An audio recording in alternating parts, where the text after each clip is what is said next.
ఇటీవల కాలంలో తెలుగు రాష్ట్రాల్లో వైరస్ల వ్యాపిస్తున్న ఇన్ఫెక్షన్ కండ్ల కలక. రోజు రోజుకు ఈ కేసుల సంఖ్య పెరుగుతుంది. ప్రస్తుతం కళ్ల ఆసుపత్రులు ఈ పేషెంట్లతో కిటకిటలాడుతున్నాయి. ఆసుపత్రుల్లో భారీ క్యూ కనిపిస్తుంది. వర్షాకాలంలో అధికంగా వ్యాప్తి చెందే ఈ కంటి ఇన్ఫెక్షన్ వల్ల ప్రాణాల మీదకు తెచ్చే అవకాశాలు తక్కువ, కానీ ఇబ్బంది పడే పరిస్థితులు ఎక్కువ. సాధారణంగా కండ్ల కలక వచ్చిన వారి కళ్లల్లోకి చూస్తే ఇతరులకు కూడా కళ్ల కలక వస్తుందని అంటుంటారు. కండ్ల కలక అనేది వైరస్ లేదా బ్యాక్టీరియా లేదా ఏదైనా అలర్జీ వల్ల కలుగుతుంది. ఆ సమయంలో కళ్ళు ఎర్రగా లేదా పింక్ కలర్ లో మారుతాయని, దీనినే పింక్ ఐ అని కూడా పిలుస్తారు.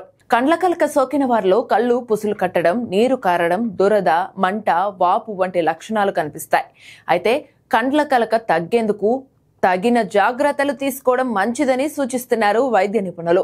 అలాగే రాకుండా కూడా జాగ్రత్తలు తీసుకోవచ్చు.